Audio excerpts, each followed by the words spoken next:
Ka nisur faza e dytë e projektit për ndriçimin e plot rrugor në zonën e plazhit të Velipojës, një investim i Fondit Shqiptar të Zhvillimit dhe Bashkisë që synon të përmirësojë sigurinë dhe kushtet për qytetarët gjatë sezonit turistik. 450 ndriçues LED të teknologjisë së fundit do të vendosen në të gjitha segmentet rrugore. Një pjesë e tyre ka përfunduar, ndërsa aktualisht vjen puna në zonën e Vilunit.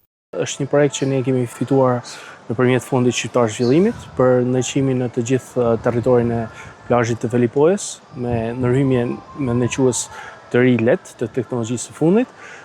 Momentalisht ne jemi tek zona e Vilunit, po vazhdojmë pjesën e investimit, po montojmë, siç e shikoni, shtyllat, linjat dentoksore, pusetat, elektrodat të gëzimit dhe gjitha aksesorët për ndriçimin rrugor, që kjo të vëhet funksion të qytetarëve këtu dhe normalisht edhe të sezonit turistik që po vjen për vitin 2026. Normalisht ky është një proces i gjatë, është një nga projektet më të mëdha që kemi fituar si ndriçim rrugor.